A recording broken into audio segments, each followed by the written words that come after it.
Well, with us now to discuss all of this, former Manhattan prosecutor Jeremy Salan, former advisor to ex-Republican House Speaker John Boehner, and Deputy Chief of Staff to former Representative Adam Kinzinger, Maura Gillespie, CNN political analyst and PBS NewsHour White House correspondent Laura Barone-Lopez, and CNN senior political analyst and anchor John Avlon. I want to start as the legal beagle at the table. When you look at what actually came out in the 45 pages, you worked on the January 6th committee. You know the narrative, it's still jarring to read it. But from a legal perspective, when you look at this case, how strong do you think it is? This is strong. It's very strong. And when we talk about a speaking indictment, which we discussed previously with the prior indictment, this lays out a narrative that is very descriptive. It explains who and what and where. In other words, what was said to certain people. Vice President Pence, he is somebody who's critical to this case. He's an incredible witness for the prosecution. So it's all laid out pretty straightforward, and it's not about whether or not something can be admitted into evidence because there's a confidentiality issue or something like that. There's not going to be as many legal conundrums and legal issues and hurdles to overcome. It's much more straightforward, and I think it's very, very strong. 6 co-conspirators in here, unindicted, as far as we know. Why is that significant? This, again, it tells that narrative. And we know that those 6 people, and very likely I would expect, would be ultimately indicted later on. They're not indicted now because we know that the government solely wants to make this confined to President Trump and not have any other sideshows and not any other distractions. You're looking at them on your screen. They include, let's pull them up again, Rudy Giuliani, John Eastman, Sidney Powell. So you've got 3 attorneys there, Jeffrey Clark, Kenneth Chesebro, another attorney, and 1 political consultant. We don't know the name yet. Those people were so central to furthering this. They were not just central, they were in part of it in many places. And the things that they said and did, and I go back to Pence again, and you have those conversations with Pence in reference to, you're too honest, I think was one of the quotes that was said. I mean, these are damning things. And, Pence is not in trouble, but when we think of Giuliani, we think of Eastman, those folks, Sidney Powell, those folks have bigger issues and real issues that I think will come after this indictment is dealt with. The question is about cooperation, though, too, potentially, to be unindicted so far. Yeah, but I don't know if those folks are cooperating. I don't know if I jump to that and assume that they are. They could be, but I don't know if it would be like that. I wouldn't expect a superseding indictment involving them and bringing them into the picture. I think that would be separate later on. But cooperation, I'm not so sure. Maura, the January 6th committee, the final report, what they put together was so extensive and had so much detail in it, a lot of detail that people had not learned beforehand. When you look at this indictment, what stood out as new to you, given the ground that committee covered? The involvement of Mike Pence. I mean, truly, what he brings to this is pretty astounding and enlightening for things that we did not get at the committee. Obviously, some of these conversations, some of these contemporaneous notes we were talking about, these are not things that were presented to the committee. And, especially, too, with Mark Meadows, right? He only gave us X number of things, and then he stopped cooperating.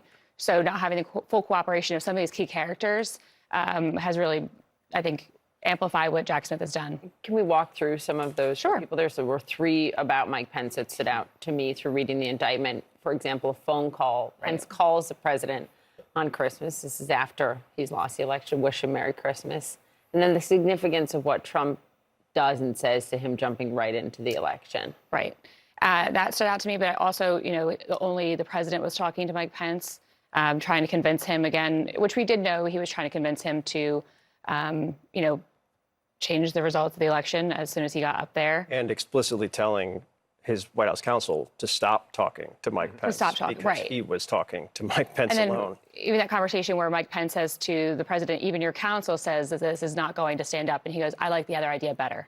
To me, that's pretty damning and pretty jarring. But I also think that, just again, his involvement, because he has to, because this is the DOJ, really does shed new light that the January 6th committee just was not able to get.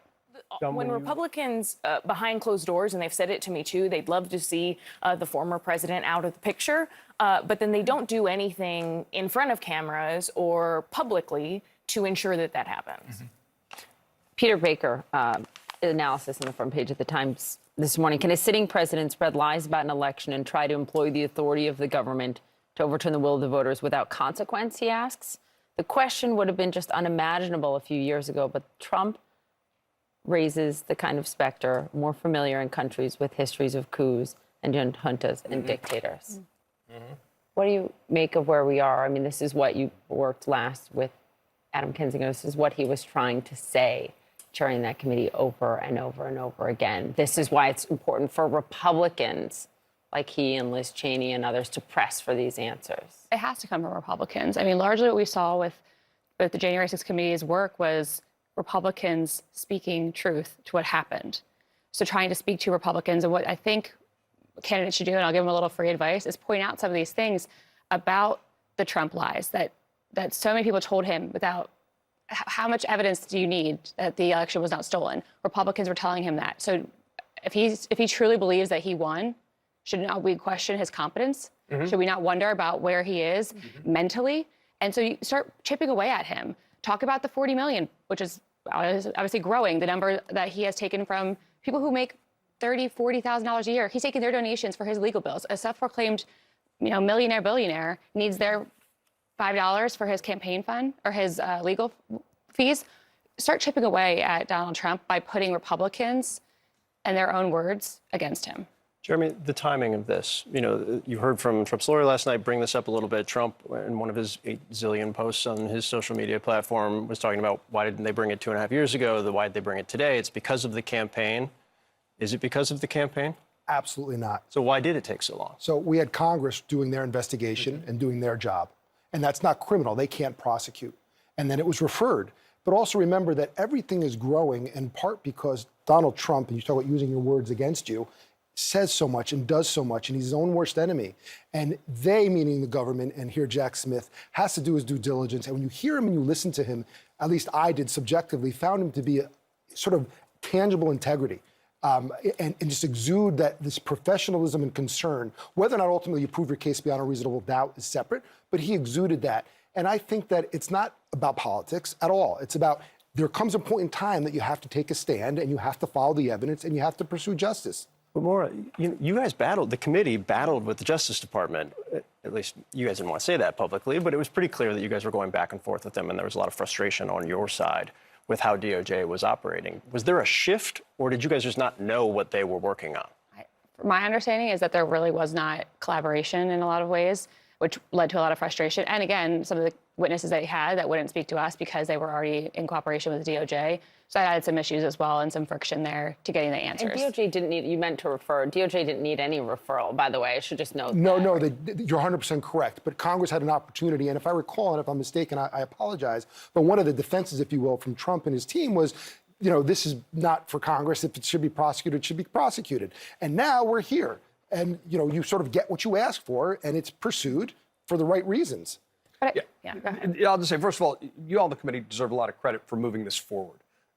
By all accounts, ahead of the DOJ, in some cases, prodding the DOJ to do. In the middle of a lot of its job. skepticism, by the way. Absolutely. Particularly at the start of the process. Absolutely. The other thing is that we saw the pushback from some of the candidates saying this is inappropriate for a legal matter. This should have been handled within the realm of politics.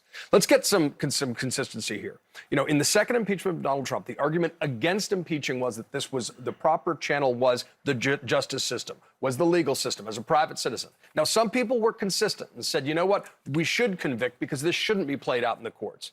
But be consistent. If you said he shouldn't be impeached the second time, then this is what you said was the righteous remedy. To the courts. Do we have that sound of the McConnell speech in the way shortly after his vote against the convicting the president, former president at that point, which was McConnell has been quiet about this, and I don't think people would question his consistency. He just doesn't talk about it. But this is what he said, and this is exactly what John's referring to. Listen.